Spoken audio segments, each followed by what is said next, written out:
Hello, I'm Matthew Houde, Vice President of Government Relations at Dartmouth Health. On behalf of the Office of Government Relations and Dartmouth Health, I'm pleased to welcome you to the We Care, We Vote Health Policy Grand Rounds for 2022. We Care, We Vote is a nonpartisan voter initiative designed to encourage people to participate in the upcoming midterm elections by providing information on registering to vote and how to vote. For more information, please visit our Government Relations website. As a 501c3, Dartmouth Health does not participate in election intervention activities, meaning we don't tell people who to vote for. But as part of Health Policy Grand Rounds, we invite in all of the candidates to understand where they stand on the issues and to provide an opportunity to ask questions, which I encourage you to do during the course of the conversation. With me today is Cinde Warmington, Executive Councilor for District 2 in New Hampshire's Executive Council.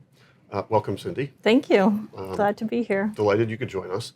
And I guess what I would say as a preamble is behind us you'll see the November 8th general election date. That being said, there is a primary on September 13th for Executive Council District 2. So with that as a preamble, Cinde, if you wouldn't mind introducing yourself to the audience and perhaps telling us about what the Executive Council does in New Hampshire. It's a unique body. Sure. I'm Cinde Warmington, and as Matt said, I am the Executive Councilor for District 2. And you may not know, but the Upper Valley has now been redistricted into District 2. So you will be part of this new district starting in this upcoming election. And for the last 2 years, I have been the lone Democrat on the Executive Council. And my priorities have been healthcare, reproductive healthcare, mental health, and in a lot of that has played out as part of the COVID funding. I came to the Executive Council with 40 years of healthcare experience, 20 as in healthcare. I started out as a laboratory technologist at Lakes Region General Hospital, became a blood bank supervisor, went on to become a hospital laboratory manager, a hospital business office manager, stayed in hospitals for about 20 years, then went to law school, became a healthcare attorney, and worked as a healthcare attorney at Shaheen and Gordon for 20 years. And so healthcare has really been my priority. The Executive Council does a couple of main functions. It reviews all state spending, so all contracts over $10,000, and it also has to approve all of the governor's nominations for judges, for commissioners, for anyone appointed to a board or commission in the state. But what I like to, when I talk about the Executive Council, I really want to say that the Executive Council has an incredible amount of power to impact issues that affect people at their kitchen tables. So we're going to talk more about that today, but the commissioners that we put in charge can make a real difference to what happens in the state of New Hampshire, as will the judges and the other appointments. Great, thank you, Cinde. So there are 5 Executive Council districts in New Hampshire, and so could you describe the geographic parameters of Executive Council District 2? Right. Executive Council District 2 currently spans from Keene to Concord and all the way over to the seacoast, Durham, Dover, Somersworth. And now the district has been redistricted so that everything east of Concord is no longer in District 2, but District 2 now runs from Keene, Concord, and then all the way up through the Upper Valley to Littleton, and even encompasses the town of Carroll, so Mount Washington. Okay. So you're doing a lot of traveling. I am doing a lot of traveling and happy to get to know the folks in the Upper Valley. Great. So I'm going to pivoting now to some of the questions for you. As we continue to navigate the pandemic and work to resume some level of normalcy, we're still experiencing the constraints that COVID-19 either brought out or illustrated. New Hampshire is experiencing significant housing constraints, childcare limitations, staffing shortages in most industries, particularly from our perspective, healthcare. And so if you are reelected to the Executive Council, how would you work to support and expand our state's workforce capacity? So One of the roles of the Executive Council that I have really taken on that really hasn't happened as much in the past is working up the ballot with the congressional delegation. And that has really been helpful as this federal COVID relief money has come into the state, some of that directed at workforce, and making sure that that money is actually being spent and that it is getting out to the people that really need that.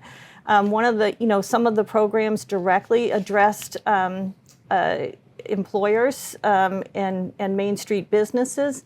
And part of the role of the Executive Council was to facilitate just getting that money out to where it needed to go. And I would continue to do that.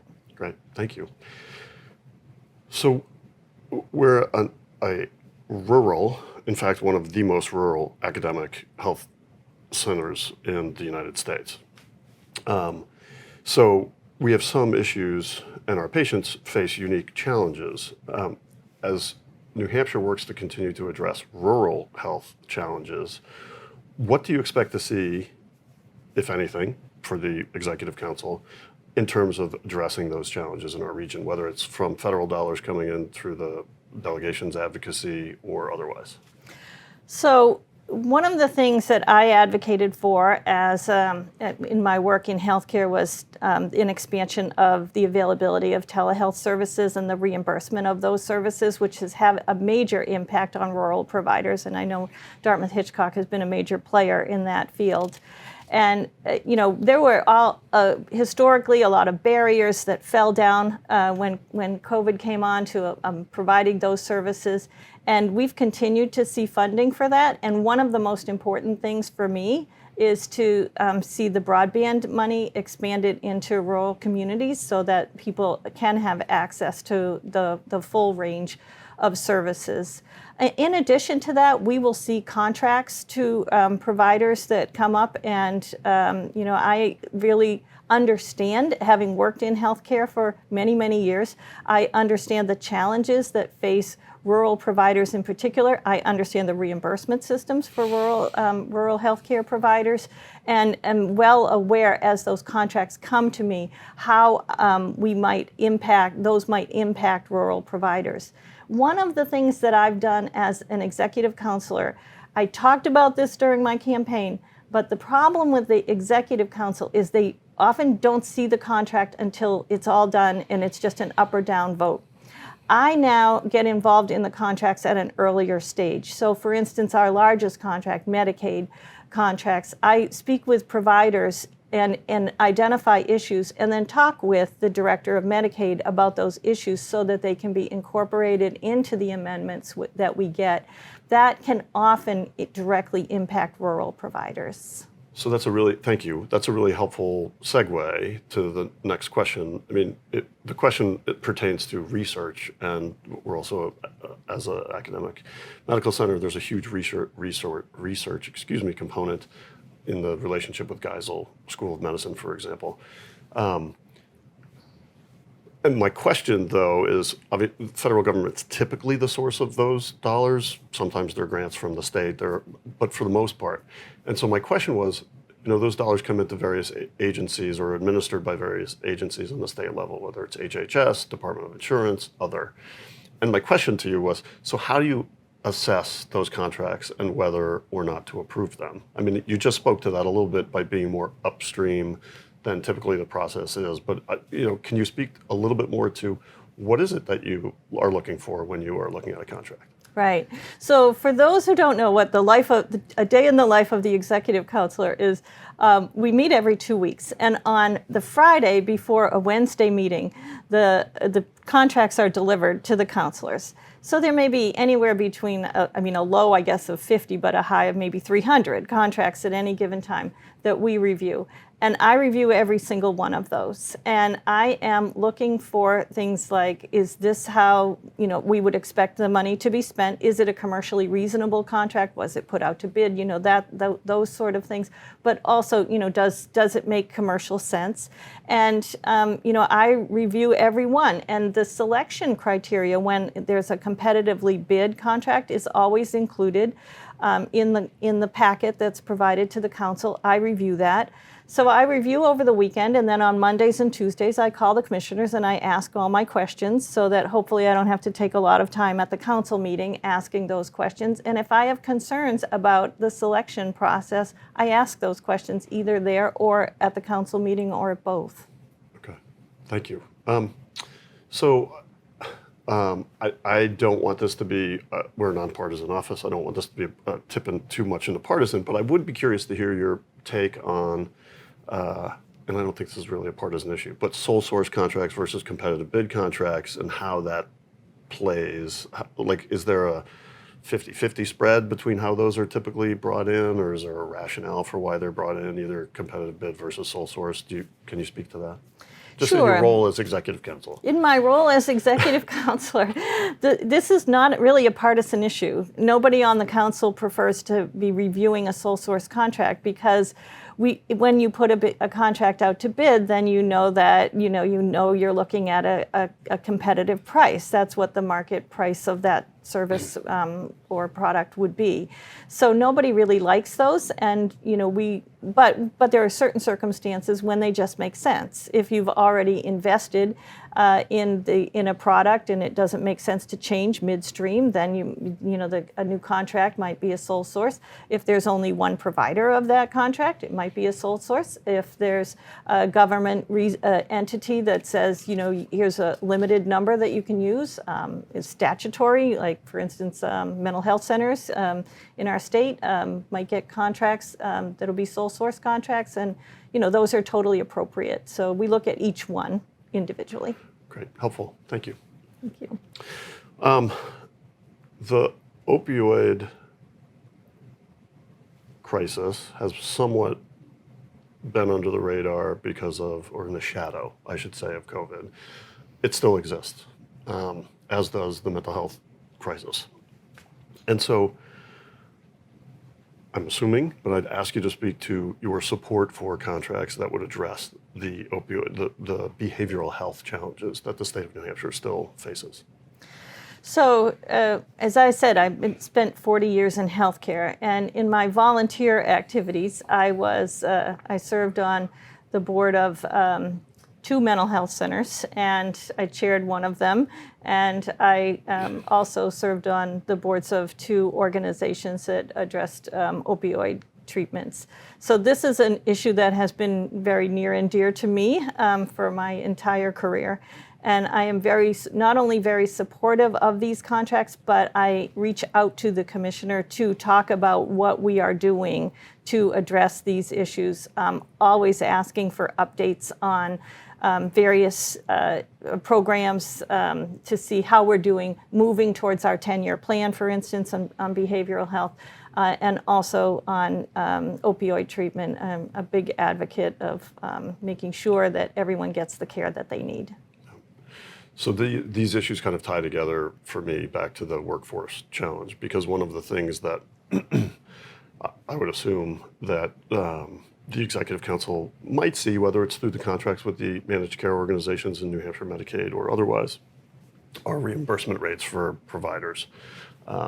What other, outside of reimbursement, adequate reimbursement, might you expect to see come through the Executive Council for your review and approval or declination?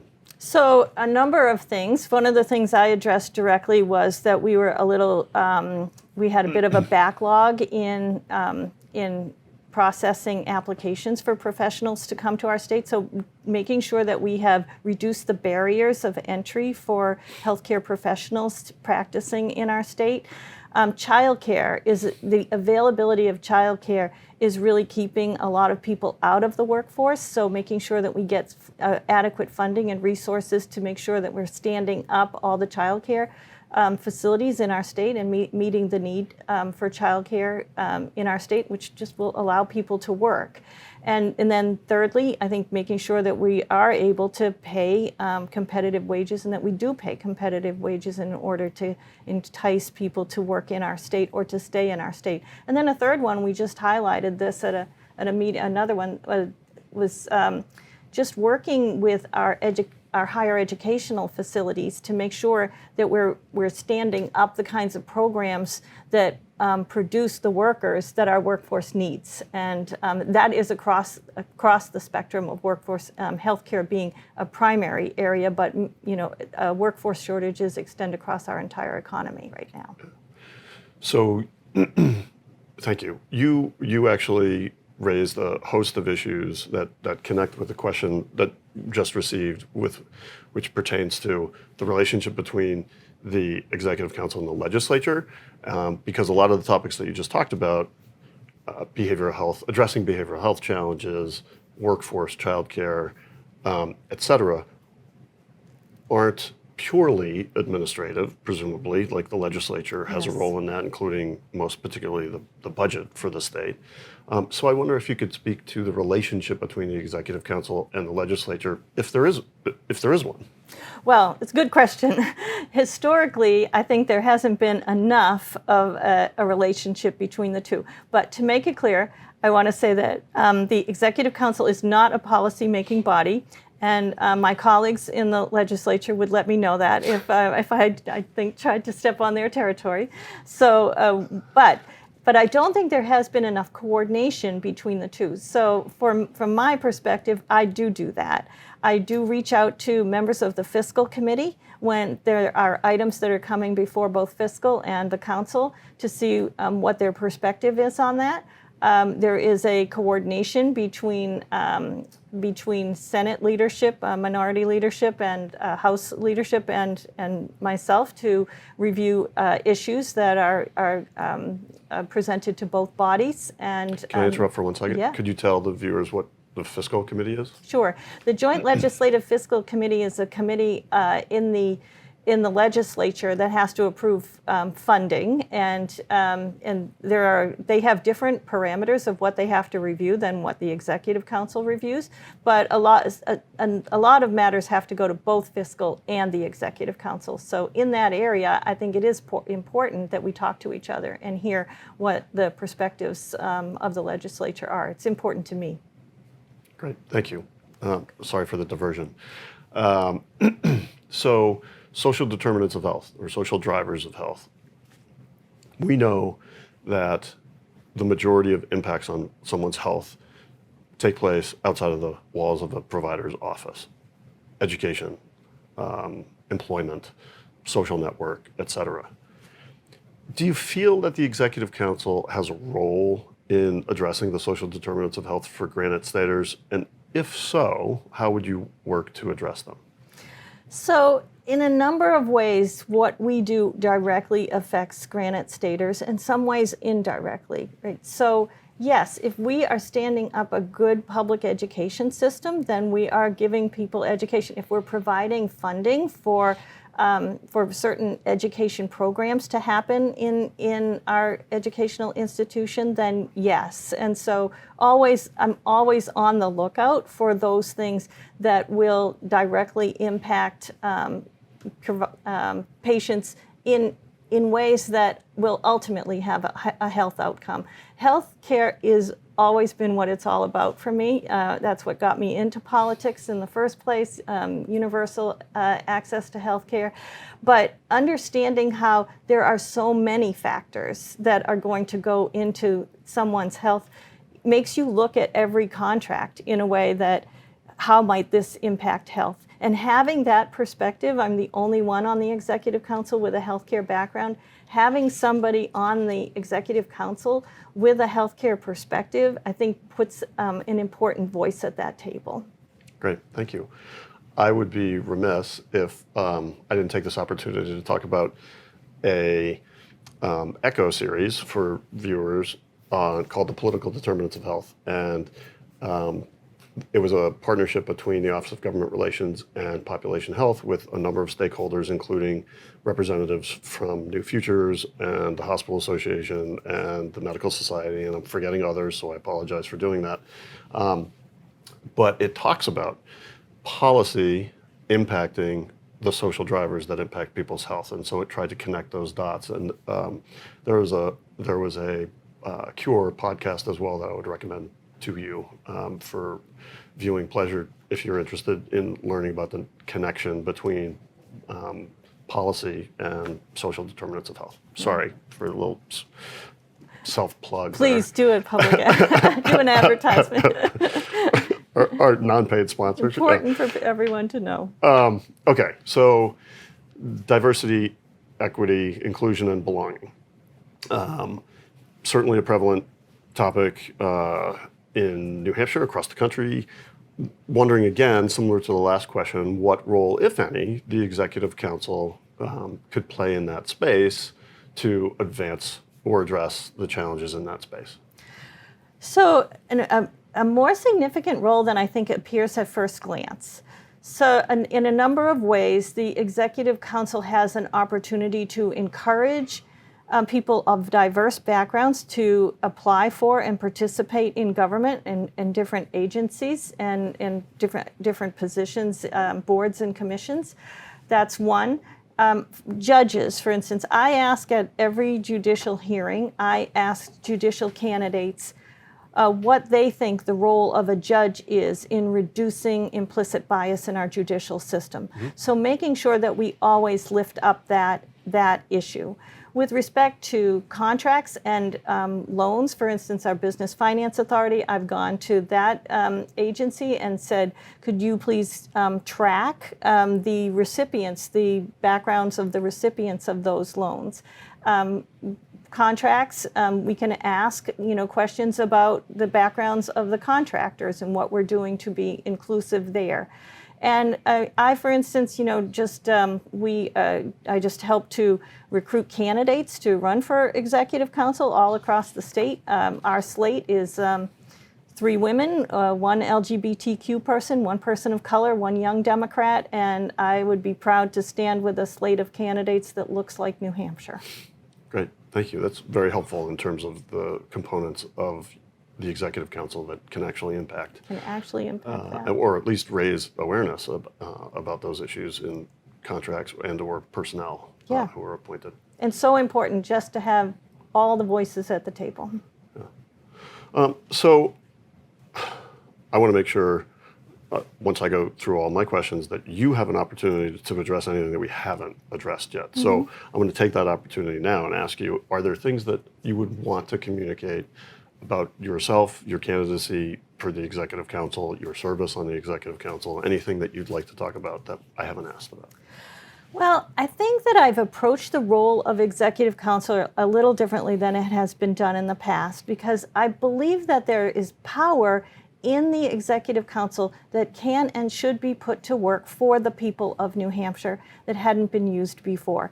And one of those ways we've already talked about, for instance, getting involved in the contracting process earlier. Another way is really using the Executive Council as an opportunity to lift up those issues and educate both the governor, the councilors, and the public about how different issues, different contracts intersect with what's really happening and what the impact is on granite staters. So for instance, Planned Parenthood funding. As the council has defunded repeatedly in a 4-1 vote, my vote being the only one to fund Planned Parenthood, but they have defunded Planned Parenthood repeatedly, and the impact that has on the underserved, in particular, the underserved populations in our state. And the impact in particular it has on women and children, and to educate them that taking away this funding really will decrease access to cancer screenings. It will decrease access to contraception and to STD, sexually transmitted disease testing and treatment at a time when we're having a spike. So really just using the Executive Council as a way to lift up our democratic values, or lift up the values of that impact the people of the Granite State. Okay, terrific. Thank you, Cinde. You're welcome. It's really been a pleasure to chat today. I would remind people again, this is a conversation in the context of a primary for District 2 Executive Council, which is September 13th is the primary election. If you need more information on how to register to vote, voting absentee, or where to vote, please again, either go to the Secretary of State's website or the Government Relations website for that information, September 13th. Then, after that, we're going to pivot to health policy grand round conversations for the general election, for which this date, November 8th, is accurate. Thanks very much for joining me today and Such a sharing pleasure. your views with us. And stay tuned for more conversations. Thank you. Thank you.